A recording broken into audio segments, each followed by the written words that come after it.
সুবহানাল্লাহ ওয়ালহামদুলিল্লাহ। জোরে বাবা।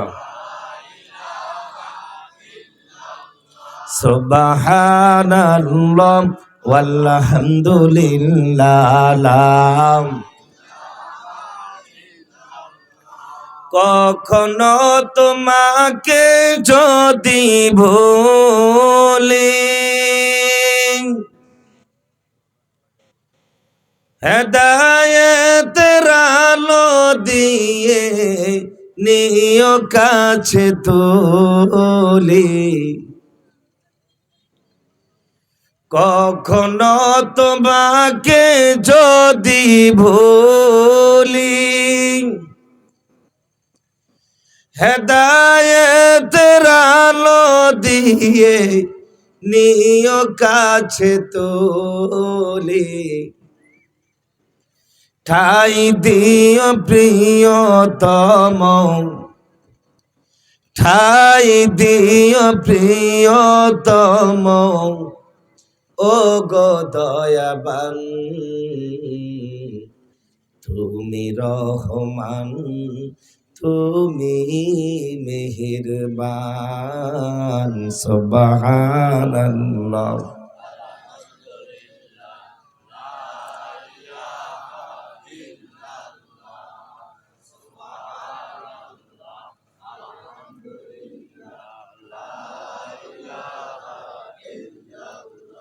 সুবহানাকা লা ইলমা লানা ইল্লা মা আল্লামতানা ইন্নাকা আনতাল আলিমুল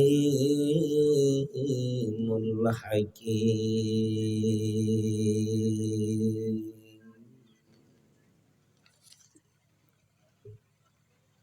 কি করবো আর কো, তোমার স্টেনের কোনো চলবে? বক্তা একদিকে, স্টেন আরেকদিকে, বুঝতে পারছেন না? করা কিছু নেই, যাক সমস্যা নেই। এদিকে আসো। হ্যাঁ, আচ্ছা আসছে আসছে।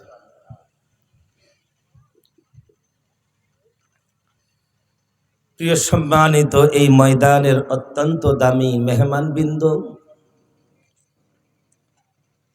ডাক্তারপাড়া নোমানাবাদ জামে মসজিদ আনোয়ারা সমাজ কল্যাণ ফাউন্ডেশন কর্তৃক আয়োজিত এ এলাকাবাসীর উদ্যোগে, এ এলাকাবাসীর পরিশ্রমে, এ এলাকাবাসীর অর্থায়নে, এ এলাকার গর্বিত মায়েদের বীর সন্তান যুবকদের অত্যন্ত নিরলস পরিশ্রমে ঐতিহাসিক বার্ষিক তাফসীরুল কোরআন মাহফিল, আজকের এই মাহফিলের যিনি সম্মানিত সভাপতি, এই জনপদের সম্মানিত জননন্দিত ব্যক্তি জনাব আব্দুল মালিক বাচ্চু মিয়া সাহেব, বারাকাল্লাহু তাআলা ওয়া ফি হায়াতিহি, সকলে পড়ি আমিন।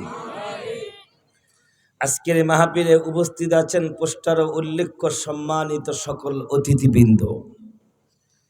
আজকের মাহফিলে আমন্ত্রিত ওলামায়ে কেরামদের মধ্যে যারা রয়েছেন, শাইখুল হাদিস, অসংখ্য আলেম ওলামাদের উস্তাদ আল্লামা মুফতি আব্দুর রহমান নোমানী সাহেব, আরও উপস্থিত হয়েছেন যারা ইতিপূর্বে আলোচনা করেছেন, হযরত মাওলানা মুফতি জামাল উদ্দিন সাহেব এবং হাফিজ মাওলানা জাফর আহমদ সাহেব থেকে শুরু করে স্থানীয় দূর দূরান্ত থেকে আগত বিচক্ষণীয় হযরত উলামায়ে কেরাম, আমার বাবার সমতুল্য মুরব্বিয়ানে আযম, আমার হৃদয়ের টুকরা, কলিজার টুকরা, ভালোবাসার টুকরা, প্রাণের টুকরা প্রিয় যুবক ভাইয়েরা, পদ্মার অন্তরালে অবস্থিত আছেন আমার শ্রদ্ধাশীলা আবেদা শাহেদা যাকেরা, আল্লাহওয়ালা সম্মানিতা মা ও বোনেরা, আপনাদের প্রত্যেককে আমি আন্তরিকবাদ মোবারকবাদ ধন্যবাদ জানিয়ে আল্লাহ রাব্বুল আলামিনের দরবারে শুকরিয়া আদায় করে নিচ্ছি। যিনি আল্লাহ সুবহানাহু ওয়া তাআলা আমাদিগকে এই জায়জামেলা যুক্ত পরিবেশ থেকে মুক্ত করে, স্বাধীন করে, আজাদ করে, ভালোবেসে, দয়া করে, যে রব্বে কারীম তার দয়ার চাদর দিয়ে জড়িয়ে এখন এই মুহূর্তে এই কোরআনের বাগানের ফুল হিসাবে ফুটিয়ে রেখেছে। আসুন আমরা ওই রব্বুল ইজ্জতের দরবারে কালিমাতুশ শুকরিয়া আদায় করে পড়ি আলহামদুলিল্লাহ।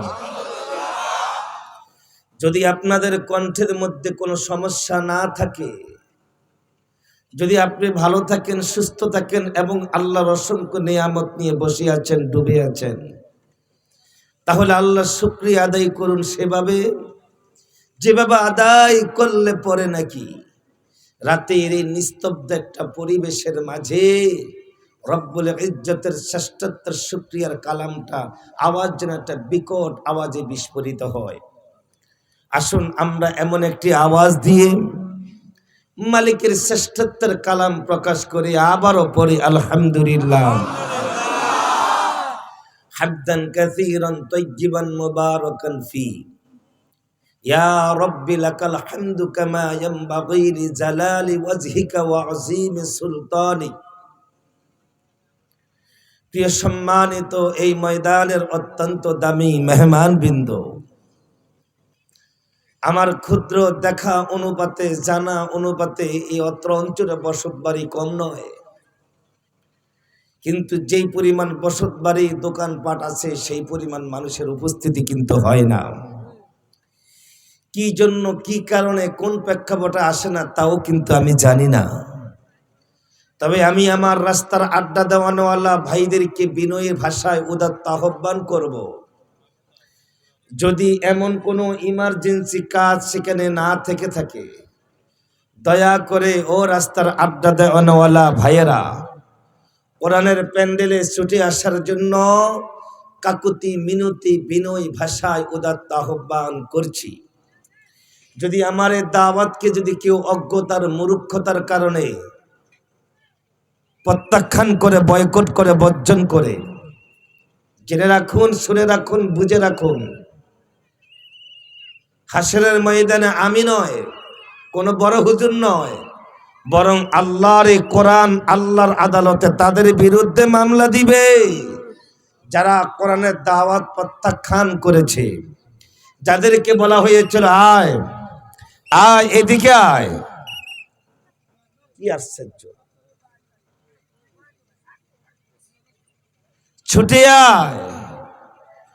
দুনিয়ার তথাকথিত মানুষের বানানো পচা তন্ত্র মন্ত্রের পথ বাদ দিয়ে এক আল্লাহর দাসত্বের পথে চলে আয়। এই দাওয়াত তোমাদেরকে যারা দেয়, এই দাওয়াত যারা তোমাদেরকে দেয়, আয় কোরআনের চরিত্রে চরিত্রবান হও, আল্লাহর রঙে রঙিন হও, আল্লাহর বিধান দিয়ে তোমার শরীরটা সাজাও। এই দাওয়াত তোমাদেরকে যারা দেয়, আহ্বান করে, এই দাওয়াত যারা দেওয়ার পরে যারা প্রত্যাখ্যান করে, প্রত্যাখ্যান করেওয়ালা ব্যক্তিদের বিরুদ্ধে কোরআন আল্লাহর আদালতে কিন্তু নালিশ করবে, বিচার দিবে, মামলা দিবে। এই মর্মে আমি একটা হাদিস শুনাই। যেখানে আছেন মনোযোগ দিয়ে হাদিসটা একটু শুনিয়েন, দয়া করে সবাই শুনবেন। এমন একটা হাদিস আমি আপনাদের মাঝে আমার নবীর জবান থেকে হাজার হাজার ওলামায়ে কেরামদের কণ্ঠ হয়ে, হাজার হাজার বইয়ের পৃষ্ঠা হয়ে, এখন আমার কণ্ঠ থেকে আমার নবীর সেই ১৫০০ বছর আগে বলনেওয়ালা সেই নবীর জবান থেকে কথাটা বের হবে। নবীর কথাগুলো বেশি বেশি এখন আমার জবান থেকে সেই নবীর কথাটা বের হচ্ছে, নবীর জবানের কথা। নবীজি বলতেছেন, এই রাস্তার হয়ে আল্লাহ বন্ধ করেন। কে শুনে কার কথা? মোটরসাইকেলের হয়ে আল্লাহ বন্ধ করেন, এটা কিন্তু আমি ভালোবাসি না। নবী আকরাম সাল্লাল্লাহু আলাইহি ওয়াসাল্লাম বলেছেন, আল কোরআনু শাফিউ মুশাফফাউ ওয়া মাহিলু মুসাদ্দাকু মান জাআলাহু আমামাহু কদ্দাহু ইলাল জান্নাহ ওয়া মান জাআলাহু খালফা যহরিহি সাকাতাহু ইলান নার।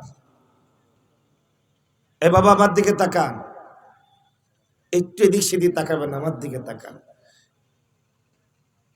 আমি ভূমিকার শুরুতে এমন একটা হাদিস আপনাদের মাঝে বলতেছি, কয়েক লক্ষ বক্তার আলোচনাকে, জান্নাতে যাওয়ার আলোচনাকে এক জায়গায় জমা করলে যে কথাটা বের হবে, হ্যাঁ এই হাদিসটা থেকে সেই কথাটাই বের হবে। সুবহানাল্লাহ। কয়েক লক্ষ বক্তার আলোচনা জাহান্নাম থেকে বাঁচার ক্ষেত্রে যত বক্তার আলোচনা করে যে কথাটা বের হবে, আমি এখন যে হাদিসটার অর্থ বলবো, এই অর্থর হাদিসটা কি, তো এই কথাগুলো বের হয়ে আসবে। তাহলে একটু মনোযোগ দিয়ে কথাটা শুনিয়েন। নবী বলছেন, আবারও বলি, আল কোরআনু শাফিউ মুশাফফাউ ওয়া মাহিলু মুসাদ্দাকু মান জাআলাহু আমামাহু কদ্দাহু ইলাল জান্নাহ ওয়া মান জাআলাহু খালফা যহরিহি সাকাতাহু ইলান নার। বাংলা তরজমা কি রে ভাই, বাংলা তরজমা কি? নবীজি বলতেছেন, ও সাহাবীরা, যারা আল্লাহর এই কোরআনকে সামনে রাইখা দুনিয়াদারি করবে, ব্যবসা করবে, ওকালতি করবে, ব্যারিস্টারগিরি করবে, ইঞ্জিনিয়ারগিরি করবে, ডাক্তারগিরি করবে, রাজনীতি করবে, এমপিগিরি করবে, মন্ত্রীগিরি করবে, চাকরিগিরি করবে, দারোগাগিরি করবে, ওসিগিরি করবে, এসপিগিরি করবে, এক কথাতে চলে আসি, গোটা দুনিয়ার মানুষ, মুসলিম উম্মাহ তার জীবিকা নির্বাহের জন্য, জীবিকার তাগিদে, জীবিকা অন্বেষণের স্বার্থে যে যেই পেশা বেছে নিয়েছে, যে যেই কর্ম বেছে নিয়েছে, প্রত্যেকের জীবনের কর্মটা যদি কোরআন দিয়ে পরিচালনা করে, এই কোরআন দিয়ে যে তার জীবিকা তালাশ করে, আমার নবী কইছে এই কোরআন তার জন্য সাফায়াত করে আল্লাহর জান্নাতে নিয়ে যাবে। ভাই কথা কি বুঝাইতে পারছি? এই কোরআন তাকে সাফায়াত করে কই নিয়ে যাবে? জান্নাতে নিয়ে যাবে। এরপরে নবী কয়, ওমান জাআলাহু খালফা যহরিহি সাকাতাহু ইলান নার। আর পক্ষান্তরে যেই ব্যক্তি কোরআনকে পিছনে রাইখা দুনিয়াদারি করবে, আমার দিকে তাকান, কই রাইখা? তার মানে কি? কোরআন পড়ে, কোরআনের বিধান পড়ে, কোরআনের সংবিধান পড়ে, কোরআনের রীতিনীতি পড়ে, কোরআনের উপর আল্লাহ যে শরীয়ত নাজিল করেছে সেই শরীয়ত পড়ে, আল্লাহর হুকুম পড়ে, নামাজ পড়ে, রোজা পড়ে, হজ পড়ে, যাকাত পড়ে, ফিতরা পড়ে, সাদকা পড়ে, এগুলি সব পিছনে। তো সামনে কি? সামনে দুনিয়া, সামনে টাকা, সামনে অর্থ, সামনে বিত্ত, সামনে জোশ, সামনে খ্যাতি, সামনে পদ পদবী, সামনে আমার দুনিয়ার লোভ লালসা, সামনে আমার বাড়ি গাড়ি ইত্যাদি, এগুলি আগে।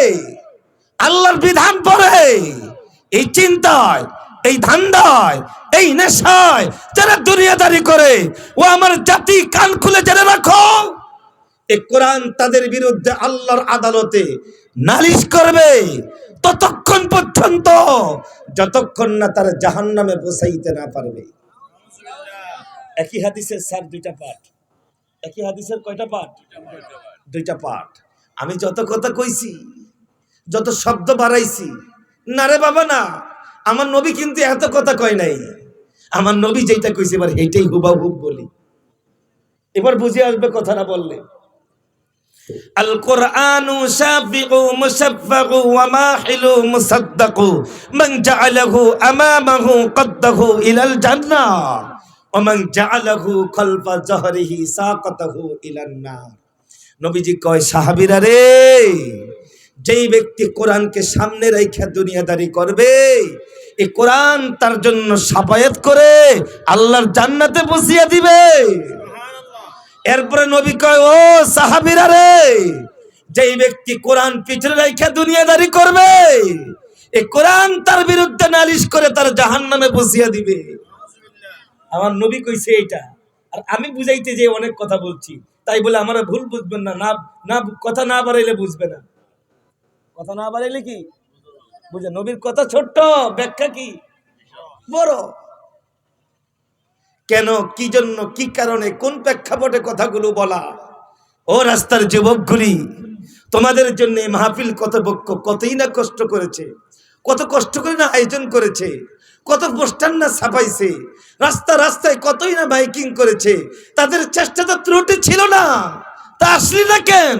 তো জেনে রাখ, কোরআনের হাতে মামলা খাওয়ার জন্য। তোদের তকদিরে এটাই আসার কিছু নয়। আজ আমি আপনাদের সামনে আল্লাহর এই কোরআন থেকে আলোচনা করবার জন্যে সূরাতুল আনকাবুত নামক একটি সূরা, আনকাবুত শুনছেন? আনকাবুত নামক একটা সূরার নাম কি? নাম অর্থ কি জানেন? সুন্দর বলেছে, মাকড়সা। মাকড়সার নামে সূরা আছে। মাকড়সার জাল, মাকড়সার জাল ক্ষণস্থায়ী। এর কি ব্যাখ্যা, কি চমৎকার কথা! এর বাবা, এর বলার টাইম নাই, মূল কথাটা বলে যাই, সেখান থেকে চলে যায়। সূরাতুল আনকাবুতের 2 নম্বর এবং 3 নম্বর আয়াতে কারিমা তেলাওয়াত করেছি। এই দুটি আয়াতে কারিমার উপরে কথা বলবো। আমি ভিন্ন একটা আলোচনা করার প্রিপারেশন নিয়ে এখানে এসেছি। এই স্টেজে ওইটা আমি আলোচনার ধরন চেঞ্জ করেছি। আল্লাহি আল্লাহি আল্লাহি, আল্লাহর নামের কসম খেয়ে বলছি, আমি আজকে এখানে আলোচনা করার প্রিপারেশন ছিল সূরা লোকমানের উপরে। বাবা লোকমান তার সন্তানকে কি নসিহত করেছিল, সে কথাগুলি বলবো। চিন্তা করলাম এই কয়েকটা ভাইয়াত আমার বিশেষ পরিচিত, এরা এই আলোচনাগুলো আরেক জায়গায় শুনছে, তো কবি হুজুর একই আলোচনা বারবার করে, এই জন্য কথাটা কেন জানি আমার বিবেকে বাজলো, এই জন্য আলোচনা চেঞ্জ করে দিলাম। সূরাতুল আনকাবুতের 2 নম্বর এবং 3 নম্বর আয়াতে কারিমা তেলাওয়াত করেছি খুতবার মধ্যে। এই দুটি আয়াতে কারিমার আলোকে, মুক্তাচার আঙ্গিকে অল্প সময়ের মাঝে অল্প কিছু কথা বলবো, যেহেতু আমার পরেও যোগ্য, দক্ষ, বিচক্ষণীয় জাতির একজন দায়ী আছে, তিনিও তো কথা বলবে। সুতরাং লম্বা আলোচনার প্রিপারেশন আর নেই, আমি মুক্তাচার আঙ্গিকে কিছু কথা বলবো। যদি মনোযোগ দিয়ে শুনতে পারেন, আমল করেন বা না করেন, ইমান তরুতাজা করেন বা না করেন, তবে কিছু চিন্তা চেতনা পরিবর্তন হতে পারে। আমি এমন মানসিকতা নিয়ে কথা বলছি। আল্লাহ, তুমি আমার জবান থেকে যে কথাগুলো বের করাবে এবং যারা শুনবে, ওকে আমার রব, ওকে আমার মালিক, ওকে আমার আল্লাহ, তুমি কথাগুলোর উপর সর্বপ্রথম আমাকে, এরপরে যারা শুনে তাদেরকে আমল করার তৌফিক দাও, বলেন আমিন। সূরাতুল আনকাবুতের 2 নম্বর এবং 3 নম্বর আয়াত তেলাওয়াত করেছি খুতবার ভিতরে। আসুন সে আয়াতে কারিমাগুলো আবারও তেলাওয়াত করব, অর্থ বলবো, তারপরে এই অর্থের ভিতর থেকে আলোচনার একটা সাবজেক্ট বের হয়ে আসবে। অর্থের ভিতর থেকে আলোচনার কি একটা সাবজেক্ট বেরিয়ে আসবে, এটাই আলোচনা করার সিস্টেম, তাই না? এই অত্র অঞ্চলের মানুষের কোরআনের কথা শুনতে শুনতে একটা আলাদা একটা চিন্তা চেতনা, পেরোটা স্পিরিট এবং তাদের একটা ধ্যান ধারণা আছে যে কোন বক্তা কি আলোচনা করে, এর তার বোঝার ক্ষমতা আছে। কোন বক্তা কি অন্য বক্তারা নকল করে, সেই বক্তার কথা হুবাহু কানে ভিতরে দিয়া মুখস্থ করে ওয়াজ করে, না কোরআন থেকে আলোচনা করে, এটা কিন্তু এখনকার যুগের মানুষ বুঝে না, মানুষ কিছুটা হলেও বুঝে। আসুন আমরা আয়াতে কারিমা তেলাওয়াত করে শুনি, এরপরে অর্থ বলি, এরপরে সাবজেক্ট বেরি।